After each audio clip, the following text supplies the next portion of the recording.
Steve, I miss you. I haven't heard you in a while. I haven't been up. Miss you too, Grace. Pleasure to talk to you. Yeah, always pleasure. Always. So, happy hour in the muff, REC. Have to make sure about this.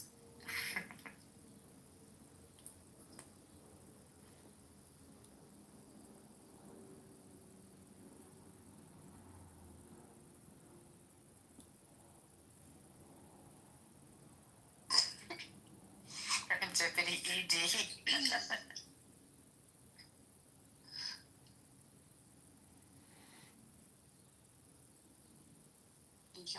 Hold on, I got Mr. Steve and Alan hanging out with these lovely women and Mike. Very nice. Yeah, I'm not normally on at this time on the weekdays. You know, I do generally my weekend shows, which I'm still doing, but lately, because of the craziness that's been going on in the past week, I've just been popping in and out of different rooms to see what's happening. Oh, he's got the train wreck virus. He likes to watch the train wrecks. I don't know. Steve, that's not necessarily your way. Do you like the train wrecks? Like I said, I normally am not on Monday through Friday, so I'm still trying to go. No, I miss it. no, that's okay. I mean, I've gone on to Amazon. They just don't have the shot that I can take for my disease or virus, whatever. You're too funny. I love you, Steve. Still. You're not so bad yourself. I'm glad the rest of you in this room also enjoy Steve. He is really a good man.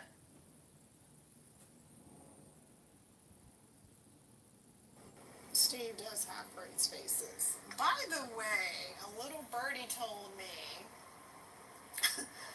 all this drama is because they ultimately don't want a certain somebody coming back to the app, and they want the audience just to be in their rooms.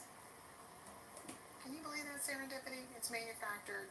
Yeah, I can believe that. Well, they said as much when they were complaining about the nostalgia of the good old days and how popular they were, being known as the tallest of the seven dwarfs, Clubhouse famous. Like, yes, believe that. Actually, I believe that from more than one of the characters involved, but Yeah, we'll see. but he's coming back. So there's that. Madam Dia.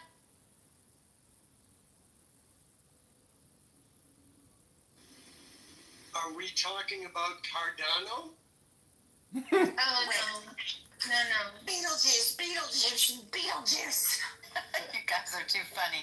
You know what the best part for me is? I don't know what you're talking about. That's the best part of coming back to Clubhouse. Is Roger ever coming back on here? Yes. I honestly thought Son of Goku was Goo. Why did I think that? I thought it at first too. When he raised his hand, I was going to say, Right. "Ooh, you behave yourself if you come up on stage." Exactly but it wasn't. right. Was it Goo? All right, I think we need another poll. What's your favorite drink of choice for happy hour? Beer, wine, Vodka. dots, or what's the third one? Nick, cocktail. Vodka. Well, there's daiquiris too. Liquor. Vodka. And that's what I'm on right now. A vodka. Thanks for Vodka? sharing, son.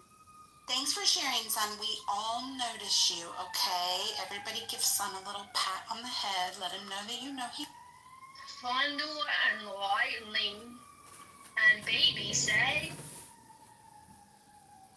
Is that German? No, that was Labyrinth. Sorry. I knew that was Labyrinth. Labyrinth, the children's movie from the 80s. Sorry.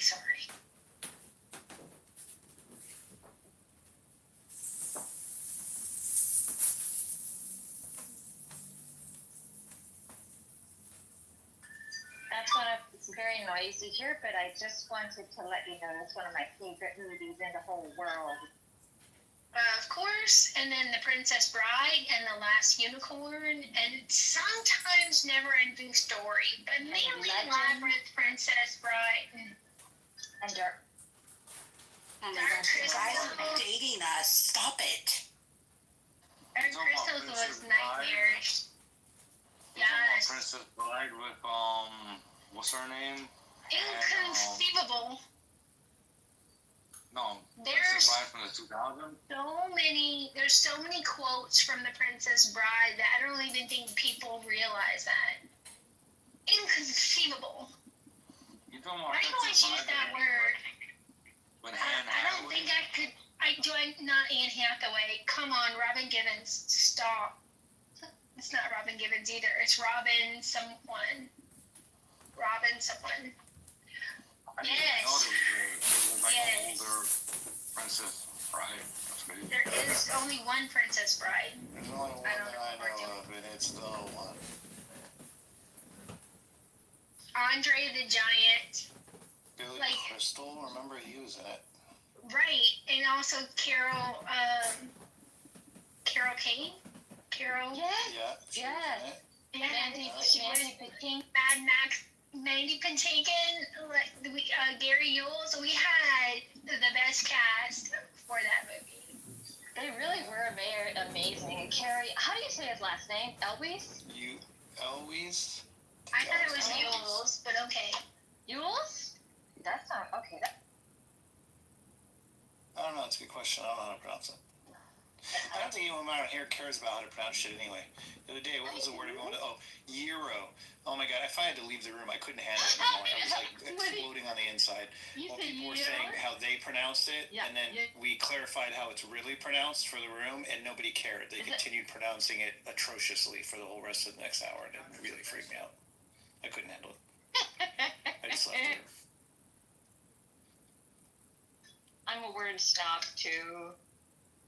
Yeah, I was telling you, remember, Serendipity, we had that conversation today about how I'm borderline autistic when it comes to like reading emotions, but I pick up on the actual words themselves very clearly.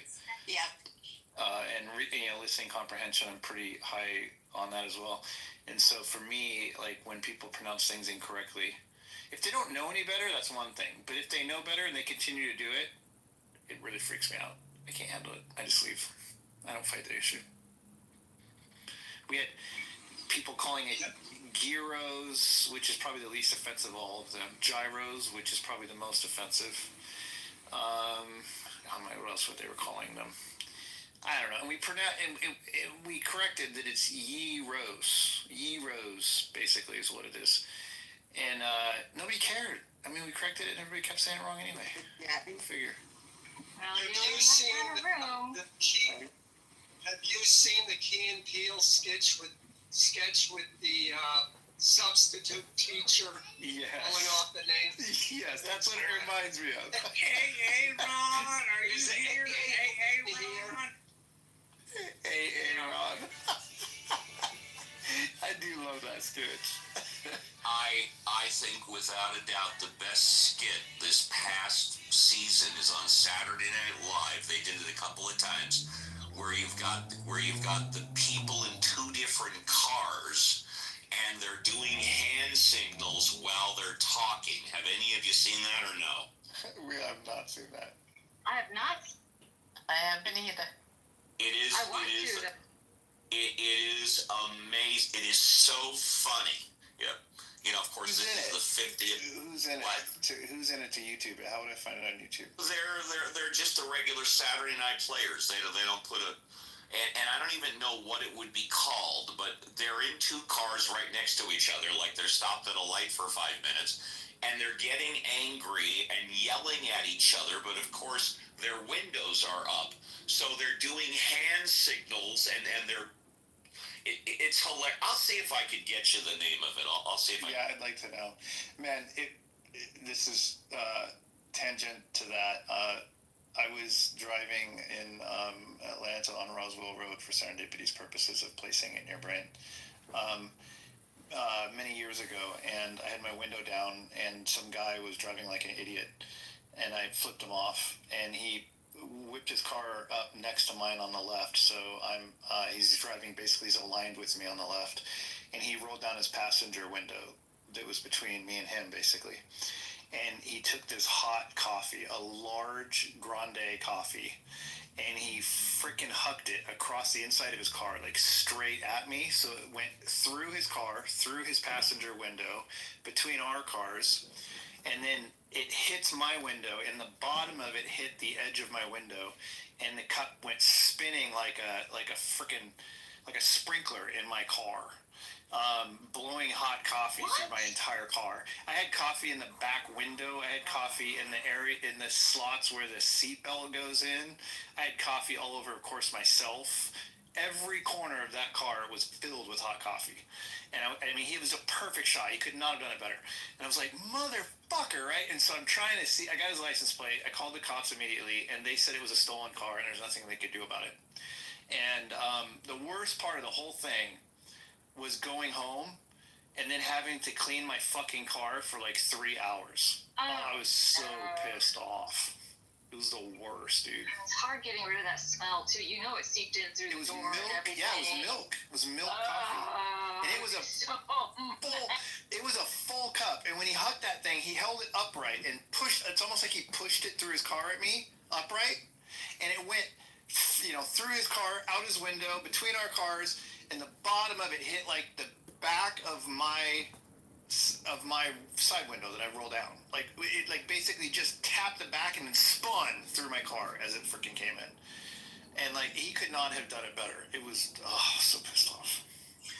Well, Mike, you might be able to appreciate this road rage story vicariously. Then it's kind of a revenge story that amazingly it involved me doing absolutely nothing. And letting karma take its course. Essentially, we're just coming up on a lane, too busy traffic lane, and there's a point where all the cutters are trying to get on the freeway lane and try to do it the last minute because there's a long line of cars waiting. So here is like a big black SUV, like Uber driver. He had the permit on his bumper and everything. Is blocking one of the lanes because no one's letting him in. So guy in front of me honks at him. I honk at him. Not like anything egregious, just a simple honk like you're being a douche. And the guy just goes red. Like he just sees rage. And so a couple of cars move, kind of get between us, and then I pull up next to him while and I don't give him the bird. I don't even say a word. I don't even roll down my window. Nothing in aggression. I literally just looked over at him and smiled. And he is like, I couldn't hear what he was saying. He looked like he was probably speaking in tongues. He was so mad. So what does he do? He doesn't pay attention that the traffic in front of him has come to a complete stop because my lane is moving. So he tries to move with me in the next lane, right next to me. But unbeknownst to him, he's not paying attention, and the traffic has come to a complete stop. So not only does he hit the car in front of him, he hit it so hard, the car he hit the car in front of him. Oh my God. So he just caused a 2-car accident because he's yelling at some stranger who didn't even provoke him. Like, he was in the wrong way. Right? Like, I was on cloud nine the rest of the month. Yeah. Okay, you guys, I've got the info that you wanted. One is called Taking Road Rage to a Whole Other Level, SNL. The other one is Traffic Altercation, SNL. And then the third one is Parking Lot Altercation, SNL. Normally I would play like a 60-second clip, but I'm not gonna do it because the hand signals and the way they play it out are just so fun. I'm gonna watch it. So a quick poll: how many people here take pleasure then in seeing the Just Stop Oil protesters get run over? The who protesters? the people who block the freeway, Just Stop Oil. Oh, just to They stop get on the oil. freeway. Yeah. And they get run either over. Thank you, block the Mike. streets. Gotcha. And they get run over? I've never seen anything. Is there a video or something? There are a few times, yeah, where or ICE agents running people over, where it's literally the person is trying to push through and the protester is in front, and eventually the person in the car has had enough and they keep going fast, a little bit faster and faster, and then the person falls to the side. A couple of people have been completely run over. So That's kind of fucked up, actually, hitting people. I don't know if I love I that. would take no gratification in ever seeing that, ever. You know? Oh no.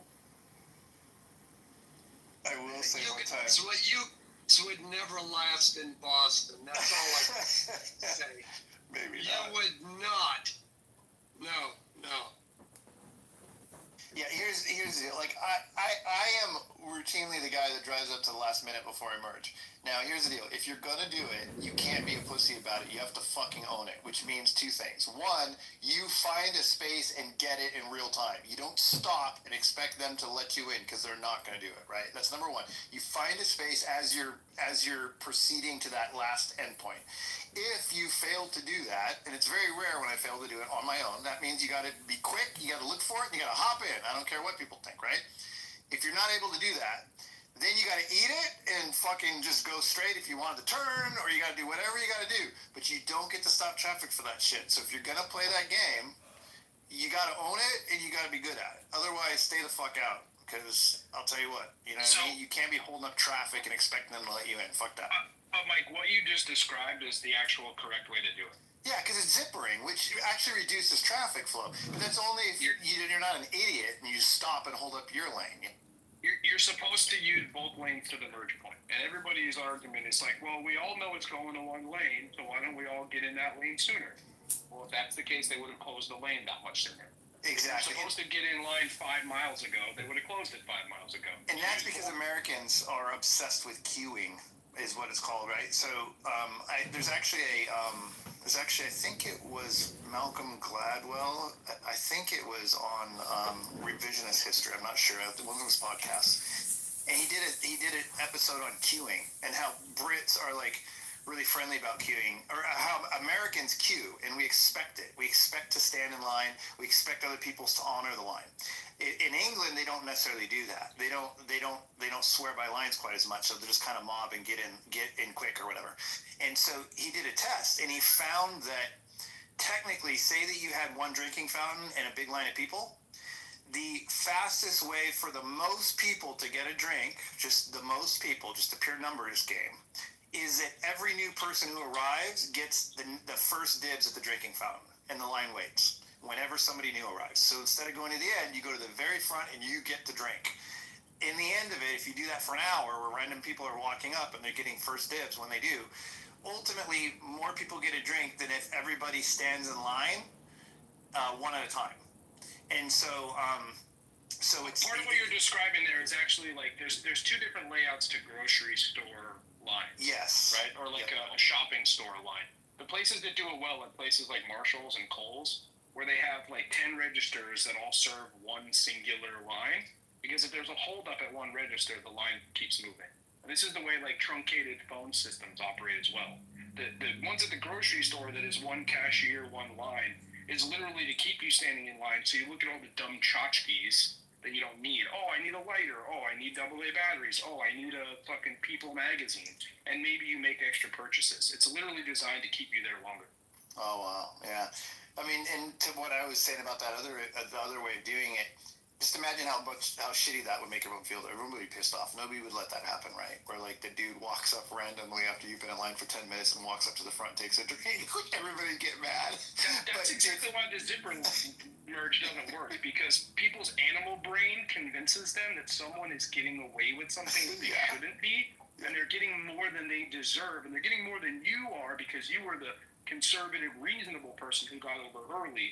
And people take that super offensively and will fight and argue and scream out their window and throw coffees and run into the back of other cars, all because they're getting where they're going 15 feet slower. It's insane. Right, and as soon as I read that zip ring saves, reduces traffic by 30%, I feel like even if someone's mad at me, I'm doing them a fucking favor so they can just eat it. That's what I feel about it. It's the same thing with lane filtering on motorcycles too. People lose their mind because they think it's unsafe and unfair, but it's actually categorically safer and more efficient for everybody when it's done correctly. Oh, Stoker, I was going to ask you a question. You left the room before we were talking about motorcycles. My one question was this. You know how there's big chunks of rubber tire on the highway, sometimes? Yeah. If you hit one of those on a motorcycle, will it fuck you up, or do you just bounce over and keep going? So it's super circumstantial. One of the things, truck drivers will refer to those as alligators because tractor-trailer tires have these big, heavy steel bands in them. And what happens when you run over a U-shaped object that wants to be round, it tries to go round again. So it will actually leap up and kind of bite around your tire. That's why they call them alligators. So in that circumstance, you're pretty fucked. And if you want to try to go around something, you can. But the safest way to hit anything on a motorcycle is straight, upright, and square. If you're in a turn and you're leaning and you hit something, you're in way worse shape. So what they actually teach you is don't try to avoid the object if it's unavoidable, because that's more likely to hurt you than not. And try to hit it upright, straight, and perpendicular to your tires. Depending on the motorcycle, my motorcycle especially, the tires are larger than your average passenger vehicle, which means I can actually probably stomach a bigger pothole or a larger object than your average car can. But if you're riding something like a, Honda 125cc little putt-putt, then you're less capable of taking those sorts of things. So this is also why speed is the enemy and slowing down is always your friend, because you have a better opportunity to calculate and choose other options. Oh, thanks. That's the same reason why they tell you, if a deer runs in the road, hit the deer. Because you're more likely to swerve, miss the deer, hit a tree, and kill yourself. When I was 16, my uncle took me to some drag races. There's 2 lanes, cars drag racing, both one in each lane. And they were funny cars, and they take off, and they haul ass down the thing. And right when they popped their chutes, a deer hopped over the fence and stood in the lane right in front of the funny car. And the funny car smacked the fucker, just going 200 miles an hour or more. Just popped the chute. And the deer just exploded, just absolutely exploded, and in a green cloud, basically. And the front end of it, from the front legs back, was gone, but it had its legs attached to its neck and its head still. And it kind of kicked its legs on its side for 5 minutes, and they came and they grabbed it. It had a rack, so they grabbed it by the horns and they drug it off the thing, and then they had to bring in a fire truck and hose the thing down, and then they had to wait for it to dry before they could go forward. But I just remember it was in slow motion, this funny car just, and then you just see this deer hop over and just barely turned its head to look at him and fucking hit that deer 200 miles an hour. It was crazy. Did the splatter pattern resemble anything of a coffee cup being thrown through 2 car windows? Some people that look like a butterfly. And other people thought it looked like a demon. It all depends on what you see in it, I guess.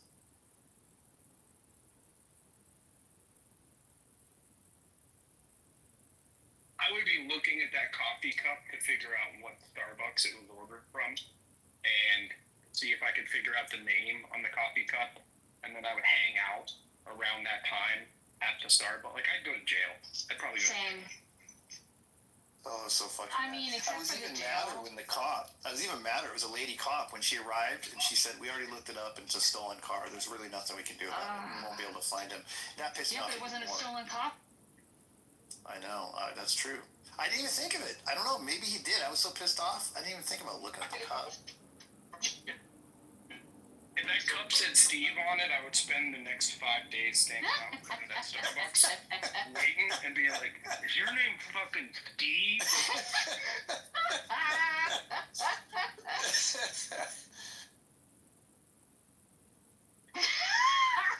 Yes. I've had a few fucked up things. In Seattle, I had a guy punch the window. I was right out of the Marine Corps, right out of boot camp, thinking I can just take on the world. I'm like, I got all this combat training. I can kill anybody. I'm good to go. And I was on the highway, and some dude was fucking with me on the highway, and I probably flipped him off. I don't remember what I did, and pissed him off. And I took the exit. He took the exit I was going to take in front of me, and then I took the exit. And then he slowed down on the exit and pulled off to the side, like to make me pass him. And I was hesitant, but I passed him, and he whipped him right behind me. And then we stopped at the exit, and then as it took off, he started hitting the back of my car, like bam, bam, bam. He had a bunch of guys in his car with him, like 3 or 4 guys. Started hitting my car as I was taking off, and I was like, oh, this is fucking serious. And so I tried to just kind of ignore him at that point, and I think I changed lanes to a lane on next to it or whatever. And at this point, we hit another red light, and I was parked in my lane, and then I had a car in front of me, a car behind me, and then on the lane on my left, he was 1 car back, so he was kind of my back, like kitty corner to me. And I didn't even look at him. I was sitting there, I'm like, fuck, I'm not even gonna look back. You know, it's pretty aggressive when you're literally bumping your car into somebody. And all I saw was this movement out of the corner of my eye, and I kind of looked up to the left, and this fist punched through my window, my driver window, and I had tinted windows, so it kind of like blew a hole in my window, and all the plastic still stuck all the broken glass together, but there was a hole in it. And he's looking through the hole at me, and he's like, I'll fucking kill you, motherfucker. Do you understand that? And he motions back to his car, and the passenger had a gun, and he was like tapping it on his window and laughing. And I was like, I think I'm sorry or something. I was like, fuck. I mean, I went from being like thinking I'm badass to like, oh my God, scared as fuck. And then all the cars, light turned green, all the cars left. The car in front of me left, the car behind me went around left. Nobody fucking stopped to see how I was doing. I was just still sitting there. Everybody leaves. He pulls like one of those movie things where you go in reverse and like 180 or whatever and drive the other lane direction or whatever. And I was just sitting all by myself, and I was like, fuck, okay, well, that happened. And my brother to this day says, like, man, as soon as he bumped my car, I would have pulled my pistol out of the fucking out of the glove box, and I would have had it in my lap in case anything happened. And then when he punched the window, I would have shot him through the fucking hole. And I was like, yeah, but then you would have been fucking killed because the guy in the car, kitty corner to you, would have shot up your fucking car. And I'm like, so I'll never forget. I always think of that case as an example that if I'd had a gun, it would have escalated it. I wouldn't even known to look back at the other guy. And there'd be 2 dead people potentially. But because there was no gun and because I just freaking ate it, even though my life was threatened, nobody died. So everybody says guns, prevent violence. They can also escalate violence. Like, it's a perfect example, It's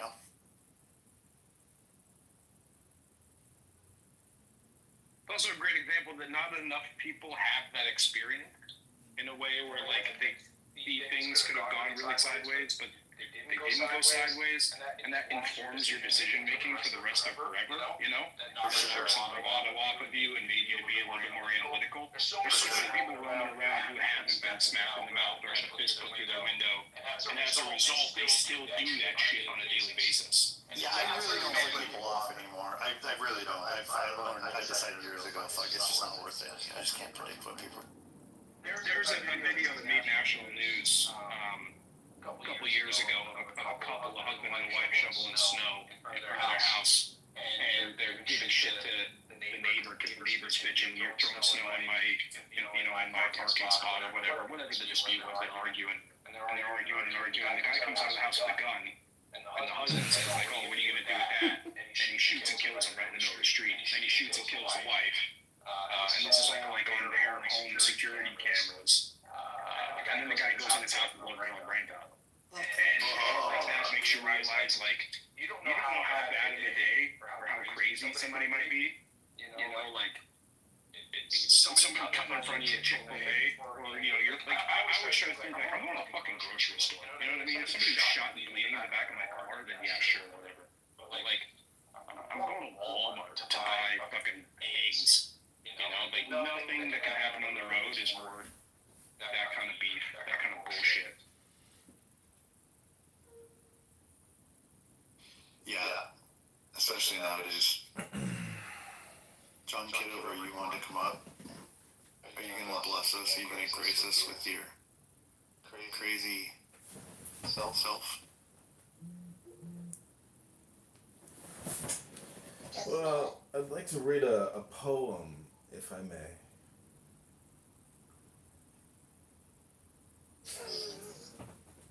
Can't wait. Can't believe this is so funny. Okay, this is called In the Muff by candidate Congressman John Kitover. Advice doesn't help lovers. They're not the kind of mountain stream you can build a dam across. An intellectual doesn't know what the drunk is feeling. Don't try to figure what those lost inside love will do next. Someone in charge would give up all his power if he caught one whiff of the wine musk from the room where the lovers are doing who knows what. One of them tries to dig a hole through a mountain. One flees from academic honors. One laughs at famous mustaches. Life freezes if it doesn't get a taste of this almond cake. The stars come up spinning every night, bewildered in love. They'd grow tired with that revolving if they weren't. They'd say, "How long do we have to do this?" God picks up the reed flute world and blows. Each note is a need coming through one of us, a passion, a longing, pain. Remember the lips, where the wind breath originated, and let your note be clear. Don't try to end it. Be your note. I'll show you how it's enough. Go up on the roof at night in this city of the soul. Let everyone climb on their roofs and sing their notes. Sing loud!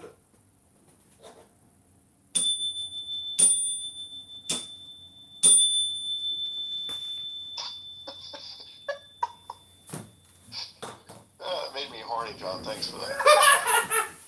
See, this is why we enjoy the presence of Mr. Kitover, because we get to say things like, our rooms have poetry. We read books. We do all the cultural things. You give us credibility. You give us intellectual credibility, John. Thanks for that. This is true. Yeah, try reading a book on here sometime. You might like it.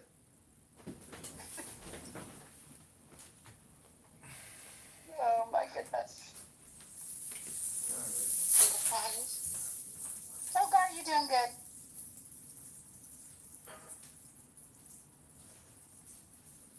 Sorry, Stilgar's doing good. He's also doing the dishes. So not so quick on Oh. Sorry about that. No, you're fine. Yeah, things are good. Things are good. Good. Is Feeling Mrs. productive, Stilgar thinking getting of- caught up? Mrs. Stilgar's in the living room reading a book, and I think I'm going to do some meal prep to try to behave myself and not order from Chipotle for the third time this week. Yay! Feeling a little productive today. Dishes and meal prep. That's the game plan That's for right. tonight.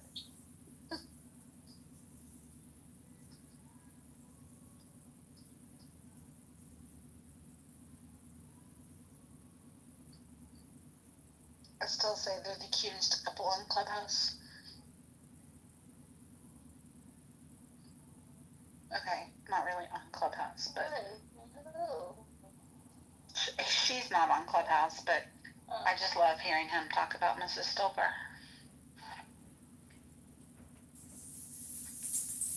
Yeah, she's too normal and well adjusted.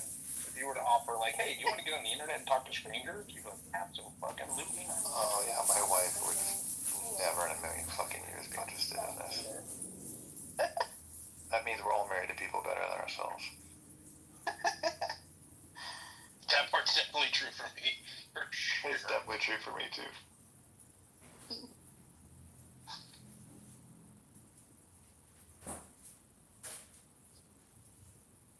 I'd have never been on Clubhouse when I was married, for sure. He'd have strung me up.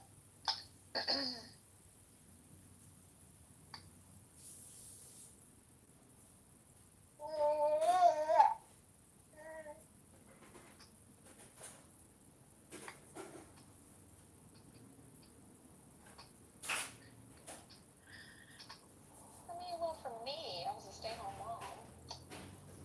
For 5 years. Yeah, Have to, meet you. that's right. But now,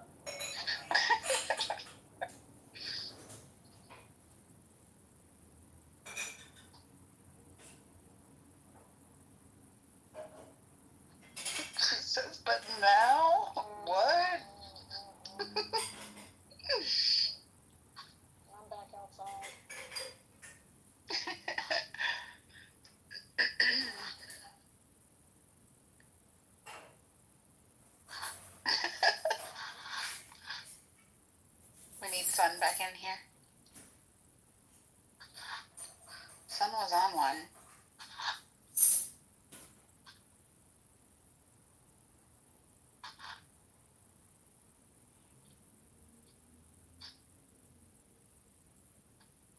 Oh, I can't ask you any questions because John's in here recording. And what should I say? It's like I'm back at work.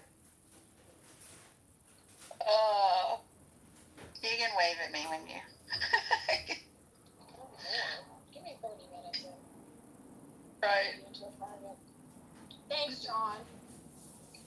Thanks, John.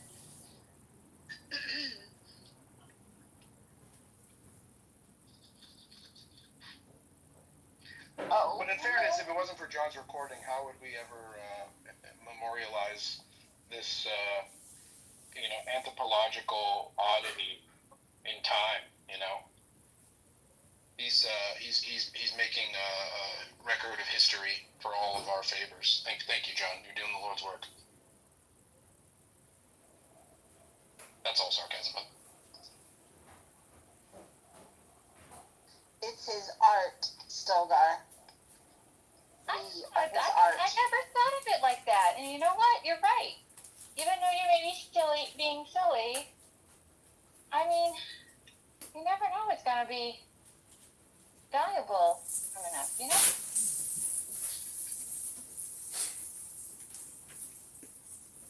Life is fleeting.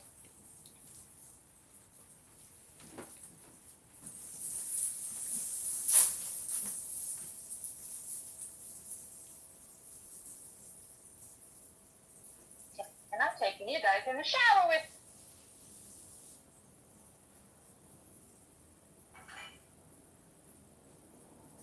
One thing I've noticed about Clubhouse is there's two kinds of people. The kind of people that admit to peeing while on Clubhouse, and the kind that don't.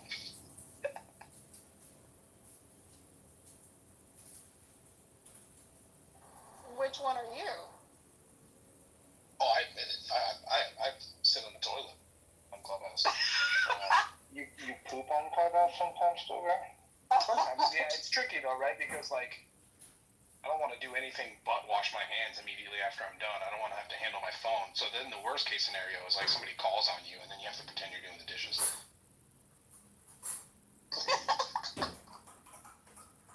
Yeah, that's tragic.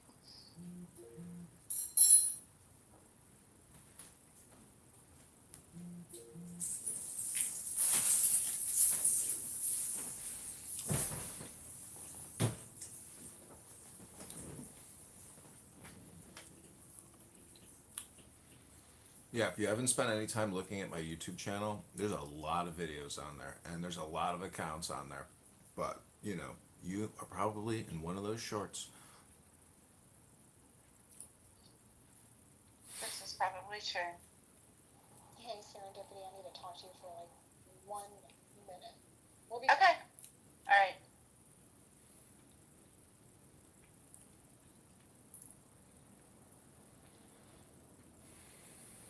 We're not watching Kristen do anything. Thank you very much.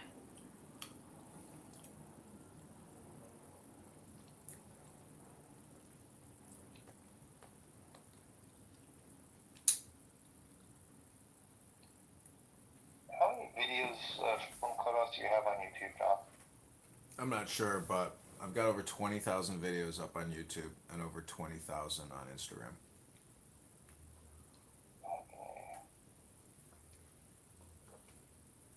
How many subscribers do you have? Across all of YouTube, it's like 5,000, and then Instagram is like a couple thousand. Nothing isn't really that interesting, but what is cool is on Google now is if you take a photo, it'll give you that option to turn it into a video, and it'll give you like 10 options on what you want the video to be. It's pretty cool. Oh, that's crazy. I did not try that. I've not tried that. That sounds bizarre, though. So it'll take your photo and then make a video out of your photo? Yeah. Like if it's say it's like a photo of a bride kissing the groom at a wedding ceremony. Yeah, it'll make them You could say I want the movie to be them walking down the aisle. You can't say what you want. It gives you like 10 suggestions. Oh, interesting. Yeah, there's a lot of Grok on X does that. There's a lot of AI that you don't know. But what I did is the mayor of Chicago and Pritzker, the governor, had a big meeting with like 100 people by the river, and I took that photo and it turned all of them into dancers, and then I played the Blues Brothers soundtrack over it, and I wrote it's called Somebody Needs You, and then I tagged Donald Trump with an orange heart, and it got a lot of views.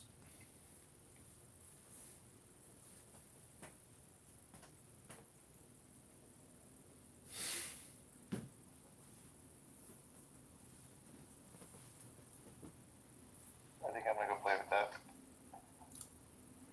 You have to do it with a short. So you click short, you choose your picture, and then above it'll say, "Do you want to turn this photo into a video?" And then yes, select your option. And that's on Google. That's on Google. YouTube. Oh, YouTube. Okay, YouTube Short. Do you want to turn this picture into a video?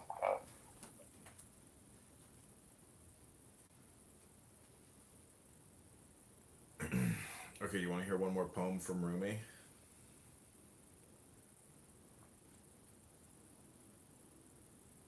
Eddie, Kristen, Mike, you want to hear another poem?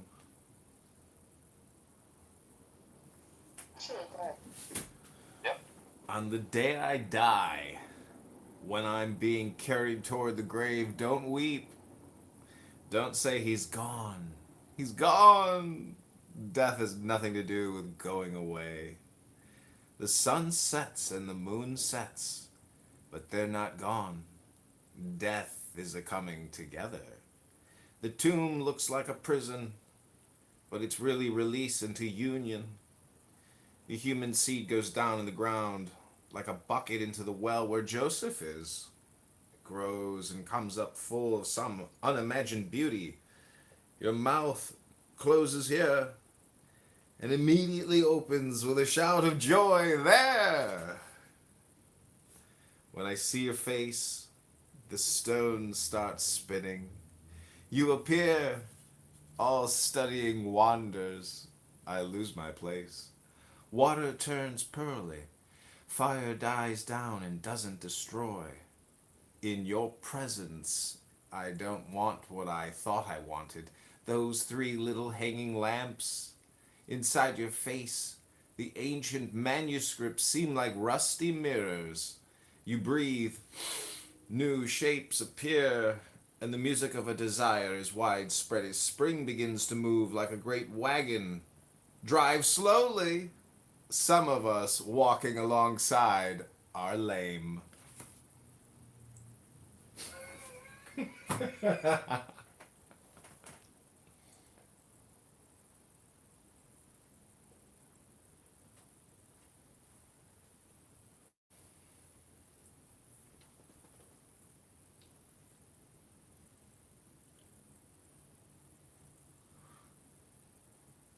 Y'all look at this room. You know what's going on, right? It's a happy hour in the muff. It's a train wreck hour. We're all going to watch it. Where's the train wreck? Right now? In the hall. Which room? Oh shit. Let's Next see. door to the left, John. You should get right over there. Oh, is there some shit going down in the hall? Yep. No, Oh, I'm there's gonna take a not. look. I created a room yesterday called "All the Drama Has Been Crushed." If you can say it, it is not true. But I'd have to get on my burner account to see if maybe I'm blocked. Probably. Let's see. Oh, wait a second. What do I see? I see nothing. Nothing. Let's nothing, air out nothing. some dirty laundry.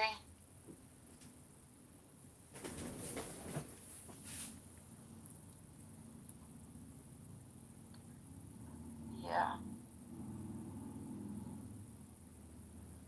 I haven't seen JB in a day or two. I haven't seen him in a day or two either. I mean, I do know.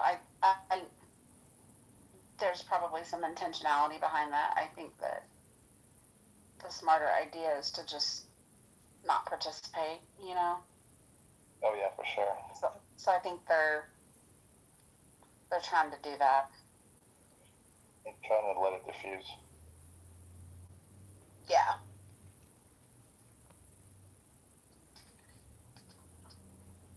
There's a spectacular canceling effort going on too, apparently.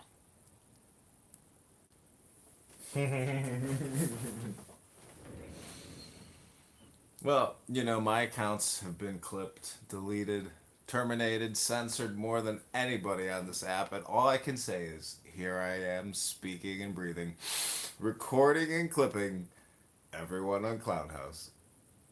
This is true, but you're not curating spaces where you're trying to draw people. You're going to said spaces. So your experience with the hassles of reported clipping are not quite the same as somebody else's who wants to draw crowds. When you get clipped, assuming it doesn't happen like when you're in a room and you just disappear from the room, I would imagine it happens when you're logged out and you come back in. Does the app just say you don't have an account anymore? Does it let you know, or it just doesn't work? It does. Yeah, it does. You get a red banner. But it's not long. You get a red bar. Like a red banner. You gotta look. You gotta really read it. Or whatever. Oh, okay. You gotta read it. Otherwise, you're like, what the fuck just happened?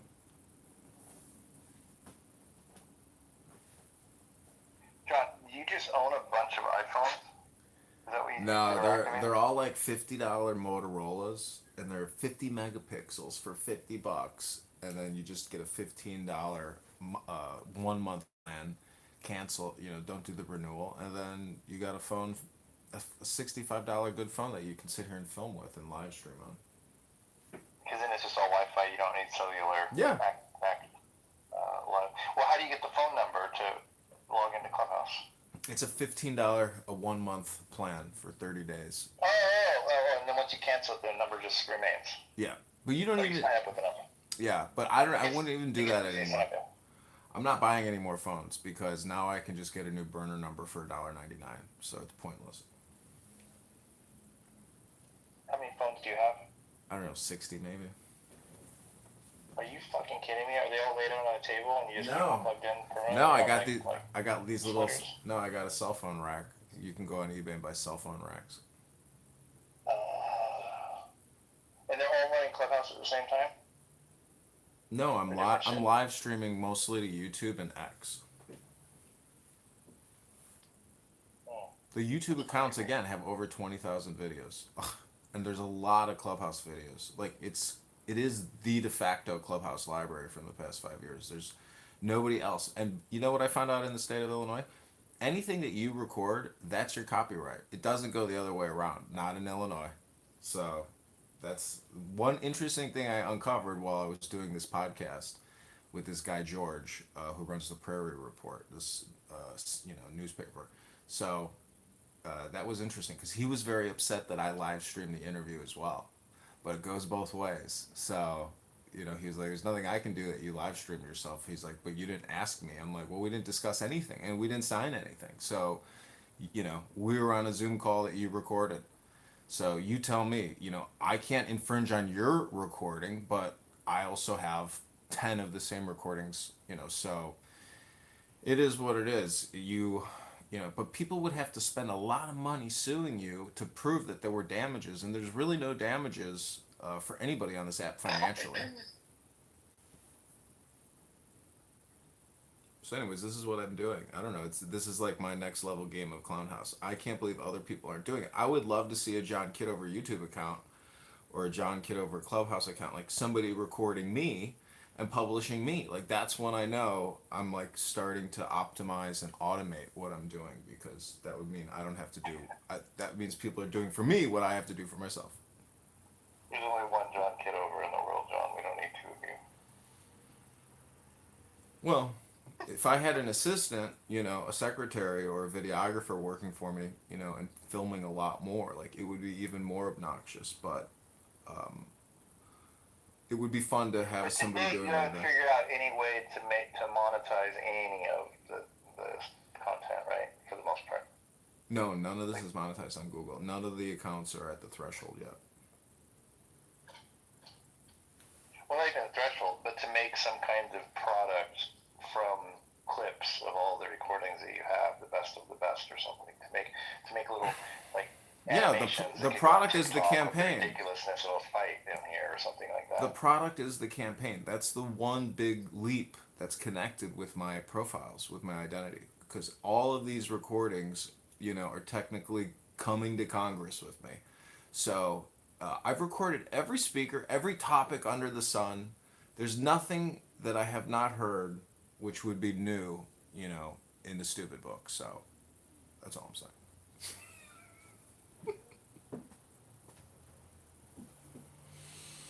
In the Clubhouse book, because like everything on this app is it's a lot of drama, it's a lot of gossip, it's a lot of screaming and road raging, but I will submit that even the 2 little poems that I have read today is of higher value to you personally, intellectually, and psychologically than just about 99.9% of everything you've ever heard on this app.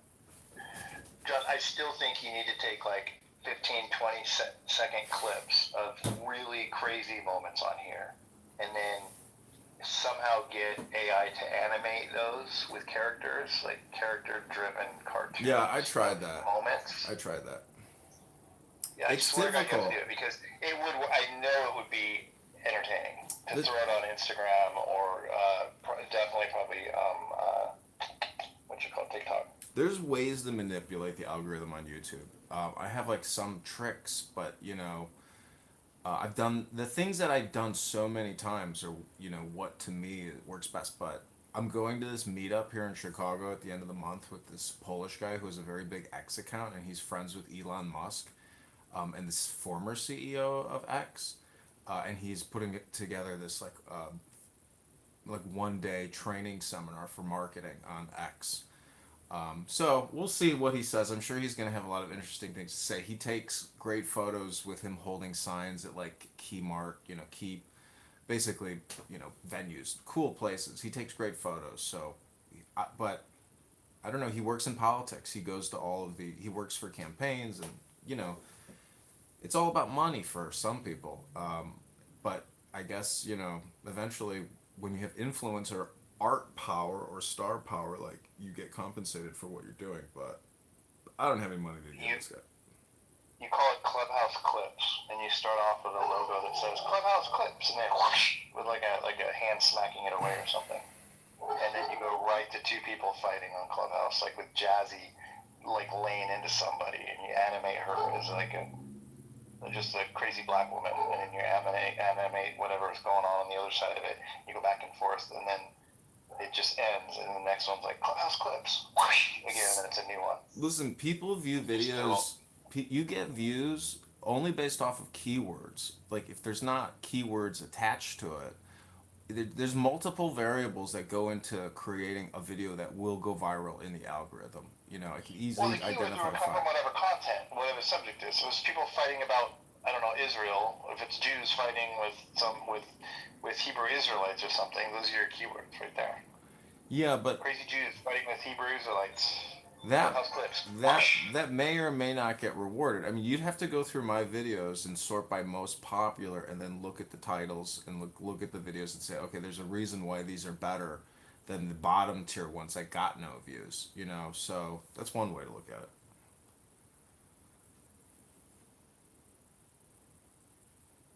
I just think they have to have an animation along with them. They have to have a visual fun aspect to them. Well, it's mostly just 15-second clips of Clubhouse people, yelling at each other.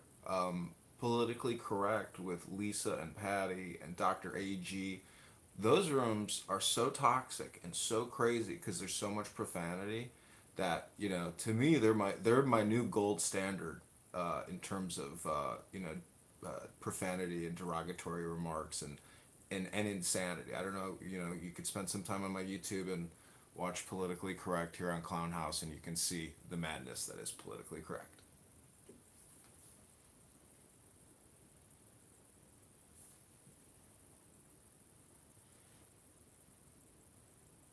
I mean, what does that say about politically correct when I look at all the madness that's been going on in these other rooms? Like, that's crazy. I don't know. That's why I think it's like, see, a lot of people say they take breaks. Like, oh, I haven't been on this app in 4 weeks. It's like, lady, you've been on here 2 weeks talking nonstop. What are you talking about? You haven't been on this app. Most people are probably so hypnotized that their amnesia sets in. They don't even know they're on this app all day long. So, my point is, by not talking on here and just recording it, I left the house. I didn't even take my phone with me, to the gym. I had a great afternoon. I come back and boom, I'm still recording because the former room closes, but because of this clicker, it brings me right back into a new room. So I never have any dead airtime. I try to prevent, wasting having any dead airtime on my end as a recorder. I've been enjoying talking apes lately. The last couple of days, I've actually really enjoyed their conversation. Me too. I'm Like, just like, wow. They're not stupid, right? Like, I feel like some of the rooms the people are kind of generally dumb in them. Like, Chillism is a more intelligent room, but it's outrageous. Talking Apes is fun and sometimes smart, and not necessarily outrageous, and they're not really rude. Right. And I don't know, I really like them. Me too. I've been enjoying them too. I stumbled upon them recently. Maybe because I'm like generally following you nowadays, like I didn't used to. Maybe that's how I found them actually. So I'm wondering why I haven't seen them before, if they've been around a while. Yeah, they have been around a while. But yeah, I've actually been really enjoying going into their rooms too. It's just like, sometimes like I've just got so much to do that like I just really need to be in listening mode and not like up trying to make sure I'm talking to everybody and whatnot. And it's a great place to go. And it's a generally black room that appreciates my voices, which is rare. That's another thing. I'm heard, and they respond, and to let anything if I want to add something. They're super cool like that. I really like them, but it's generally a black room. Yep, I think so too. I've enjoyed it. I thought their conversation today was they did really good given the topic. Yeah, I thought it was more interesting than, and JB's a friend of mine, but I still thought it was more interesting than JB's room on the male versus female take. I thought they did a better job of it. Yeah. That was really interesting. Yeah, I thought it was really good.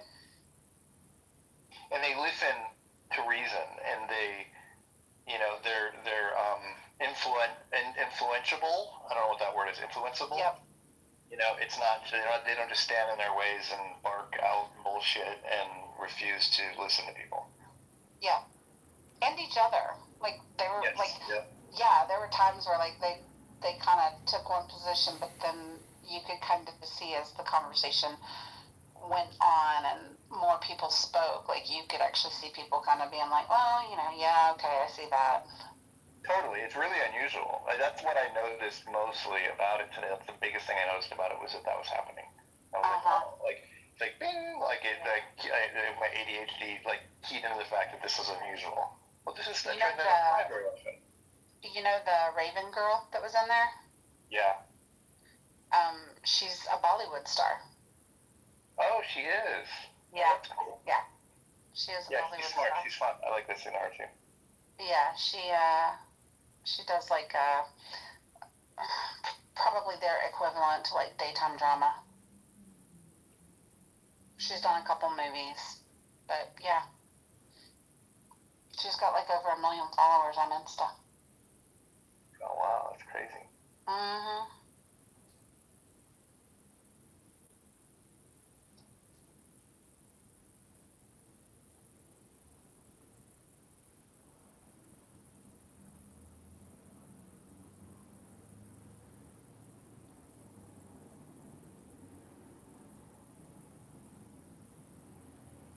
John, what's your thought process behind why you copy house names and people's names?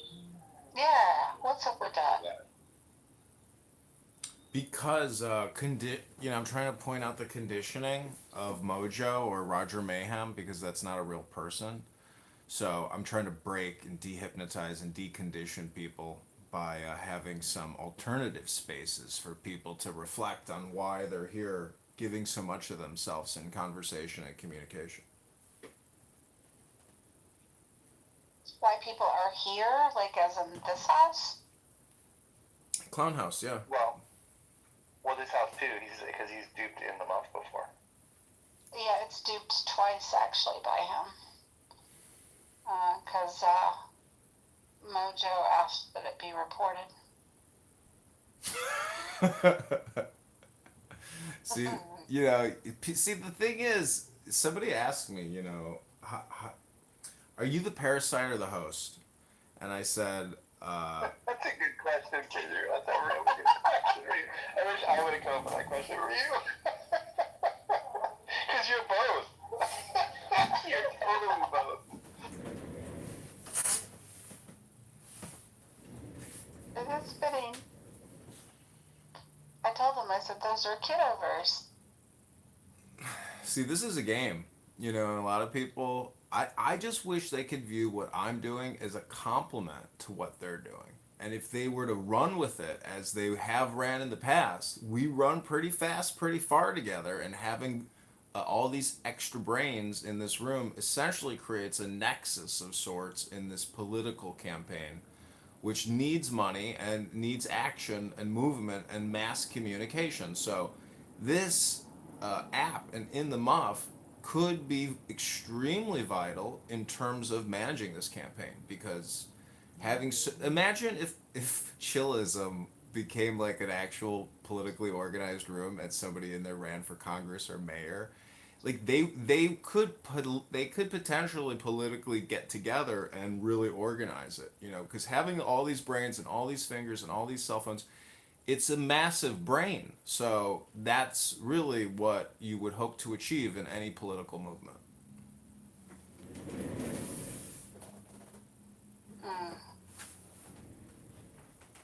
Interesting.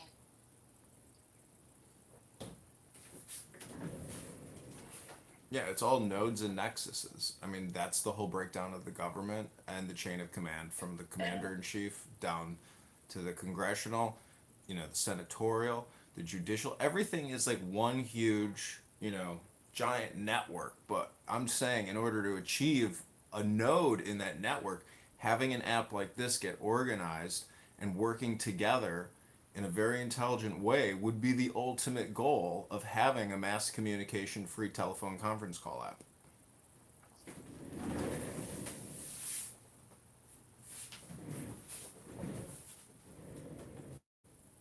If that ever happened, it would also bring awareness to Clubhouse in a good way.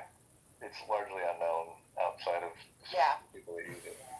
And it deserves to be known more than it is, I think. But at the same time, it needs to try harder to be less disgusting, if that's what it wants. You know what I mean? Like giving people the ability to be anonymous, in my opinion, is literally about creating more drama, and that seems the opposite direction that I'd want to take it if I was in charge of it. Well, what's interesting, being somebody who records, so there's so much content of me which is clipped and curated, topical, versus the live stream footage that I've accrued. The live stream footage is so much data and so many videos and so many effing hours that if you were to look at it, you'd say, this is crazy. There's 7,000 live streams just in this one account alone. And it's all of Clown House, because, you know, I said it and I forget it. I'll come back in 2 hours, 3 hours. Some videos are 6 hours. Some videos are 24 hours. Some videos are 36 hours. So what I'm saying is there's just too much content, not enough substance. Yeah, 100%.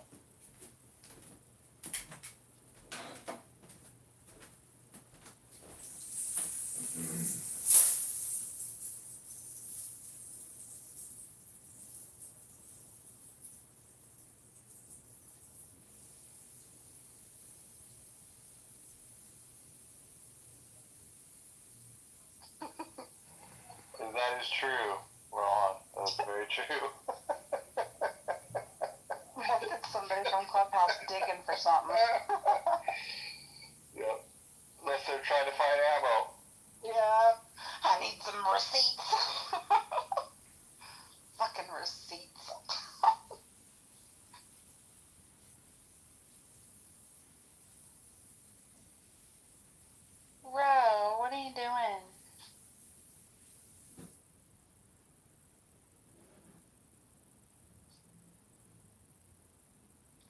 their slippers. Hey, slips. Don't mod me. Everybody's blocked. Don't mod me. Everybody's blocked. We won't get anyone in the room ever again if we mod you. You know, I've had a big fight with Adams over the past couple of weeks, really past couple of years. But Adams, at one point we had a truce. I'm just wondering, in the name of peace, stillness, and joy, can we form a peace and a truce today, right now? Can I apologize? Look at my profile, John. You know, out of anybody, it's probably the most surprising that John didn't make the block list. Wow. Good on you. Good on you, John. Don't mod me. I mean, John might be obnoxiously annoying sometimes, but he's far from dangerous. Blocklist is for dangerous people, in my opinion. Goo, the little troll that runs around here sometimes. Yeah. Do you remember when he literally went through and blocked every conservative clubhouse, and every time any of them tried to open the room, he immediately went out on stage so nobody can get in. So that's a good idea. So fucking obnoxious.